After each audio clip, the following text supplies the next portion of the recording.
نعبد ونصلي على رسول الكريم أما بعد أعوذ بالله من الشيطان الرجيم بسم الله الرحمن الرحيم وإذا قيل لهم اتبعوا ما أنزل الله قالوا بل نتبع ما ألفينا عليه آباءنا أولو كان آباؤهم لا يعقلون شيئا ولا يهتدون ومثل الذين كفروا كمثل الذي ينطق بما لا يسمع إلا دعاء ونداء صم بكم عمي فهم لا يعقلون يا أيها الذين آمنوا كلوا من طيبات ما رزقناكم واشكروا لله إن كنتم إياه تعبدون إنما حرم عليكم الميتة والدم ولحم الخنزير وما أهل به لغير الله فمن اضطر غير باغ ولا عاد ولا إثم عليه إن الله غفور رحيم إن الذين يكتمون ما أنزل الله من الكتاب ويشترون به ثمنا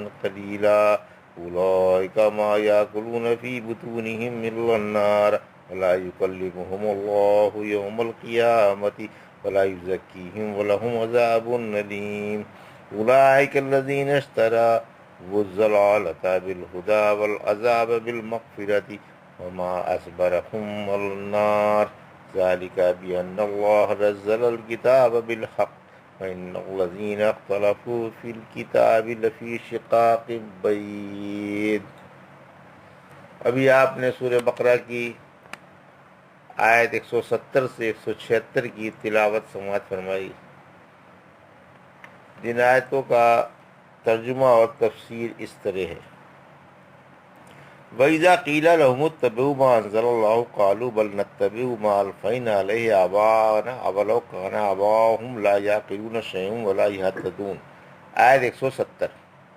وَمَثَلُ الَّذِينَ كَفَرُوا كَمَثَلِ الَّذِي يَنطِقُ بِمَا لَا يَسْمَعُ إِلَّا دُعَاءً وَنِدَاءً صُمٌّ بُكْمٌ عُمْيٌ فَهُمْ لَا يَعْقِلُونَ، آیت 171۔ ان دونوں آیتوں کا ترجمہ اس طرح ہے۔ جب ان سے کہا جاتا ہے کہ اللہ کی اتاری ہوئی کتاب کی پیروی کرو تو کہتے ہیں بلکہ ہم تو اس طریقے کی پیروی کریں گے جس پر ہم نے اپنے باپ دادا کو پایا ہے، اگرچہ ان کے باپ دادا بے عقل اور گمراہ ہوں۔ کافروں کی مثال ان جانوروں کی سی ہے جو اپنے چرانے والے کی آواز ہی سنتے ہیں اور سمجھتے نہیں، یہ بہرے، گونگے، اندھے اور بے عقل۔ یہ ترجمہ تھا آیت 170 171 کا۔ اب اس کی تشریح، آیت 170، شرک پر تقلید سے دلیل۔ جب ان مشرکوں سے کہا جاتا ہے کہ اللہ نے اپنے رسول صلی اللہ علیہ وسلم پر جو کتاب اتاری ہے اس کی پیروی کرو اور جہالت و گمراہی کو چھوڑ دو، تو وہ جواب دیتے ہیں کہ ہم تو اپنے باپ دادا کے طریقے کے پیروکار ہیں۔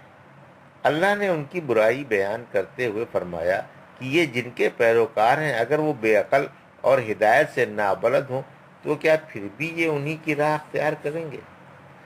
آج بھی امت محمدیہ قرآن اور اللہ کے نبی صلی اللہ علیہ وسلم کے فرامین کو چھوڑ کر کے ان روایتوں پر گامزن ہے کہ ہمارے باپ دادوں سے یہ ہوتا چلا رہا ہے اس لیے ہم یہ کریں گے، اور باقاعدہ ایسے عمل میں ثواب بھی ڈھونڈتے ہیں کہ یہ ثواب کا کام ہے، اس کو دین سمجھتے ہیں۔ آیت 171 کی تفسیر۔ مشرک جانور ہیں۔ جہالت و گمراہی میں مشرکوں کی مثال چرنے والے جانوروں کی سی ہے جن میں سمجھ کی صلاحیت نہیں ہوتی۔ جب چرواہا چیخ چیخ کر کوئی بات بتاتا ہے تو وہ چرواہے کی صرف آوازیں سنتے ہیں مگر سمجھ نہیں سکتے کہ اس کا منشا کیا ہے۔ یہ مثال بتوں کی ہے جو نہ سنتے ہیں، نہ دیکھتے ہیں اور نہ سمجھتے ہیں، یعنی مشرک جن بتوں سے اپنی مرادیں مانگتے ہیں ان میں تو کچھ بھی صلاحیت نہیں۔ بھلا یہ جو ان پتھروں کو پوچھتے ہیں کیا ان کی عقلوں پر پتھر پڑے ہوئے نہیں؟ یا ایھا الذین آمنوا کلوا من طیبات ما رزقناکم واشکروا للہ ان کنتم ایاہ تعبدون انما حرم علیکم المیتۃ والدم ولحم الخنزیر وما اہل بہ لغیر اللہ فمن اضطر غیر باغ ولا عاد فلا اثم علیہ ان اللہ غفور رحیم، آیت 172 اور 173۔ ان کا ترجمہ: اے ایمان والو، ہماری پاکیزہ روزی میں سے کھاؤ پیو، اور اگر اور اگر تم اللہ کی عبادت کرتے ہو تو اس کا شکر بجا لاؤ۔ اللہ نے تم پر مردار، خون، سور کا گوشت اور غیر اللہ کے نام پر ذبح کیے ہوئے جانور حرام کر دیے۔ پھر جو مجبور ہو جائے اور بغاوت و زیادتی کرنے والا نہ ہو، اس پر کوئی گناہ نہیں۔ یاد رکھو اللہ بڑی بخشش والا اور نہایت مہربان ہے۔ یہ ترجمہ تھا آیت 172 173 کا۔ اس کی تفسیر آیت 172۔ حلال طیب روزی کا حکم۔ اللہ اپنے بندوں کو اپنی دی ہوئی پاکیزہ روزی استعمال کرنے کا حکم فرما رہا ہے کہ کھاؤ اور اس کا شکر بجا لاؤ اگر تم واقعی اس کے مخلص بندے ہو۔ پاکیزہ روزی کا استعمال دعا و عبادت کے قبول ہونے کا سبب ہے، جیسے حرام روزی سے دعا اور عبادت قبول نہیں ہوتی۔ رحمت عالم صلی اللہ علیہ وسلم فرمایا، لوگو اللہ پاک ہے اور پاک ہی کو قبول فرماتا ہے۔ اس نے ایمان والوں کو وہی حکم دیا جو انبیاء کو دیا ہے۔ سورہ مومنون کی آیت 51 نے فرمایا، اے رسولو پاکیزہ روزی کھاؤ اور اچھے عمل کرو، میں تمہارے عملوں سے خوب واقف ہوں۔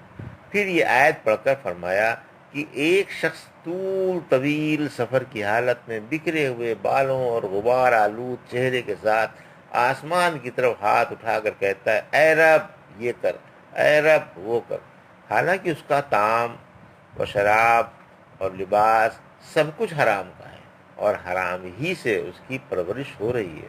بھلا ایسے شخص کی دعا کیسے قبول ہو سکتی؟ یعنی ایسے شخص کی سفر میں بھی دعا قبول نہیں ہوتی، حالانکہ مسافر کی دعا رد نہیں کی جاتی۔ اب حرام چیزوں کا بیان۔ آیت 173 کی تفسیر میں اوپر والی آیت میں ہدایت کی گئی تھی کہ ہمارا احسان مانو، ہم نے تمہیں زمین کی پاکیزہ چیزیں جائز کر دی ہیں، لہذا حلال و طیب کھاؤ اور حرام سے بچو۔ اس آیت میں حرام چیزوں کا بیان ہے۔ سب سے پہلے مردار جانور حرام ہے جو اپنی موت سے آپ مرا ہو اور اسے شرعی طریقے سے ذبح نہ کیا گیا ہو، خواہ اس کا گلا گھونٹ کر مار دیا گیا ہو یا اوپر سے گر کر مر گیا ہو یا دب کر یا کسی جانور کے سینگ سے یا کسی درندے کے حملے سے، غرض یہ کہ ہر قسم کا مردار حرام ہے۔ دوسرے خون، جمع و خون حرام ہے۔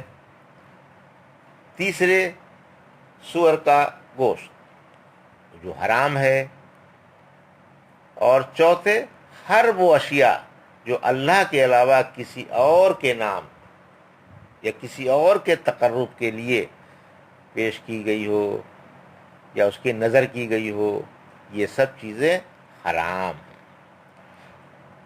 باغی سے مراد، باغی سے ڈاکو، چور، مسلمان بادشاہ پر حملہ کرنے والا اور گناہ کے لیے نکلنے والا یا حرام کو حلال سمجھنے والا یا لذت کا خواہش مند یا مزے لے لے کر کھانے والا، پیٹ بھر کر کھانے والا مراد ہے۔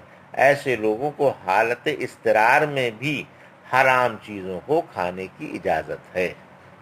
ان اللہ غفور رحیم، اگر حالت اضطرار میں کوئی حرام چیزیں کھا لی گئیں تو اللہ معاف کرنے والا ہے، اور یہ اس کے رحم ہی کا تقاضا ہے کہ اس نے ایسی حالت میں حرام چیز جائز فرمائی۔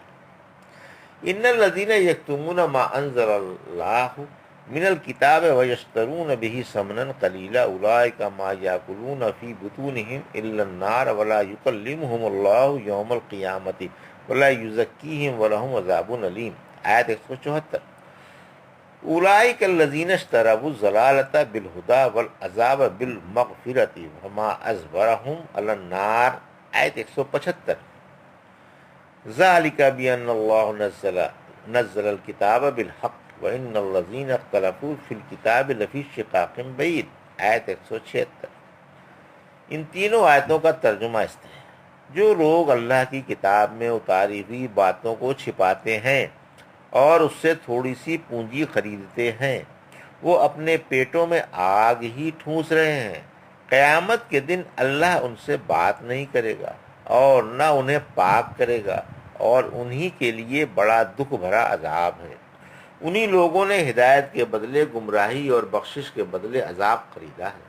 پھر کس چیز نے انہیں آگ پر صبر دلایا ہے؟ یہ اس لیے کہ اللہ نے حق کے ساتھ کتاب اتاری، اور جنہوں نے کتاب میں اختلاف کیا وہ یقیناً دور والے اختلاف میں ہیں۔ یہ تھا ترجمہ آیت 174، 175 اور 176 کا۔ اب اس آیتوں کی تفسیر۔ آیت 174، یہودیوں کی برائی۔ یہودی مراد ہیں جنہوں نے اپنے پاس والی کتابوں میں رحمت للعالمین کی صفتیں جو ثبوت رسالت کے بارے میں تھیں دنیوی ریاست چھن جانے کے ڈر سے چھپا لی تھی۔ نیز انہیں عربوں سے بھی تحفے تحائف ملا کرتے تھے۔ یہودیوں نے اس ڈر سے کہ اگر عرب آپ کی اطاعت قبول کر لیں گے تو ہمیں چھوڑ دیں گے اور تحائف کا سلسلہ بند ہو جائے گا، سرے سے آپ کی صفتیں ہی اڑا دیں۔ حالانکہ یہ تھوڑی سی دنیا تھی، مگر افسوس انہوں نے اسی کے بدلے اپنے آپ کو بیچ ڈالا اور ہدایت و اتباع حق اور رسالت پر تصدیق و ایمان کے عوض دنیا والی چیزیں خرید لیں۔ آخر کار یہ دنیا و آخرت میں ذلیل و خوار ہوئے۔ دنیا میں تو اس لیے کہ اللہ نے اپنے بندوں کے لیے اپنے محبوب رسول کی رسالت کے ثبوت کے لیے براہین قاطع اور دلائل ساطع اتار دیے، اور جن کے ایمان کا انہیں ڈر تھا وہ سب آپ پر ایمان لے آئے اور آپ کے دوست و بازو بن کر ان سے لڑے اور انہیں تہ تیق کیا، اور یہ بدبخت اللہ کا غصے پر غصہ لے کر لوٹے۔ اللہ نے قرآن میں کئی جگہ ان کی برائی بیان فرمائی ہے۔ سمنن قلیلا سے تھوڑا سا دنیاوی ساز و سامان مراد ہے، یعنی آج حق کو چھپا کر جو کچھ کھایا جا رہا ہے یہ سب قیامت کے دن ان کے پیٹوں میں آگ بن کر بھڑک اٹھے گا۔ پھر فرمایا کہ اللہ ان سے بات نہیں کرے گا کیونکہ اللہ ان سے ناراض ہے، اس لیے کہ انہوں نے جان بوجھ کر حق چھپایا اور اللہ کے قہر و غضب کے شکار بنے، لہذا اللہ انہیں نہ نگاہ رحمت سے دیکھے گا اور نہ گناہوں سے پاک فرمائے گا۔ ان کی مدح و ثنا تو کجا انہیں تو دردناک عذاب میں مبتلا کر دیا جائے گا۔ رحمت عالم صلی اللہ علیہ وسلم فرمایا قیامت کے دن اللہ 3 آدمیوں سے بات نہیں کرے گا، نہ انہیں دیکھے گا اور نہ انہیں پاک کرے گا، بلکہ ان پر دردناک عذاب ہوگا۔ نمبر 1 بوڑھا زناکار، دوسرا جھوٹا بادشاہ، اور تیسرا مغرور فقیر۔ آیت 175 کی تفسیر، یعنی یہ وہ ہیں جنہوں نے ہدایت کے بدلے گمراہی مول لی۔ رحمت عالم صلی اللہ علیہ وسلم کی صفتیں ظاہر نہیں کی، انبیاء کی کتابوں میں آپ کی باسط کی بشارت کو اور آپ کی تصدیق و اتباع کو فروخت کر کے گمراہی خرید لی، آپ کی صفتیں چھپائیں، نوید باسط پر پردہ ڈالا، حق چھوڑ کر راہ باطل اختیار کی اور مغفرت کے بدلے قہر و عتاب کا سودا کیا۔ دراصل صفات محمدیہ صلی اللہ علیہ وسلم کا اظہار ذریعہ مغفرت تھا، مگر اسے چھپا کر ان بدبختوں نے ذریعہ عذاب اختیار کیا۔ تعجب ہے کہ انہیں کس چیز نے آگ پر صبر دلایا۔ یہ اس قدر عظیم ہولناک اور دکھ بھرے عذاب میں مبتلا ہوں گے کہ دیکھنے والا یہ دیکھ کر ہی سہم جائے اور حیران ہو جائے کہ یہ کس طرح عذاب کی شدتوں کو، قید و بند کی سختیوں کو اور طرح طرح کی آگ کی کلفتوں کو برداشت کر رہے ہیں، یا انہیں کس چیز نے صبر دلایا کہ یہ گناہوں میں ڈوب کر آگ کے عذاب پر راضی ہو گئے۔ آیت 176 کی تفسیر، یہ اس سخت اندوہناک عذاب کے اس لیے مستحق ہوئے کہ انہوں نے اللہ کی اتاری ہوئی کتابوں کا مذاق اڑایا اور اللہ کی آیتوں کے ساتھ تمسخر کیا۔ انہیں کتابوں میں حق و باطل کی پہچان ہے، مگر یہ ان سے اندھے ہو گئے۔ خود ان کی کتاب انہیں علم پھیلانے کا حکم دیتی ہے، لیکن یہ اپنی کتاب کو بھی جھٹلا رہے ہیں اور اس کی مخالفت کر رہے ہیں۔ نبی آخر الزمان صلی اللہ علیہ وسلم انہیں اللہ کی دعوت دے رہے ہیں اور بھلائی کی رغبت اور برائی سے نفرت دلا رہے ہیں، لیکن یہ آپ کو بھی جھٹلا رہے ہیں اور آپ کی صفتوں کو بھی چھپا رہے ہیں۔ معلوم ہوا کہ انہوں نے اللہ کی آیتوں کو جو اس کے رسولوں پر اتری ہیں مذاق بنا رکھا ہے، اسی وجہ سے یہ عذاب و ذلت میں گرفتار ہوئے۔ در حقیقت اللہ کی کتاب میں اختلاف کرنے والے انتہائی گہری گمراہی میں جا پھنستے ہیں۔ یہ تھا سورہ بقرہ کی آیت 170 سے 176 تک کا ترجمہ اور تفسیر جو ابھی آپ نے سماعت فرمائی۔ بارک اللہ لی ولکم فی القرآن الحکیم ونفعنا ایاکم بآیات الذکر الحکیم۔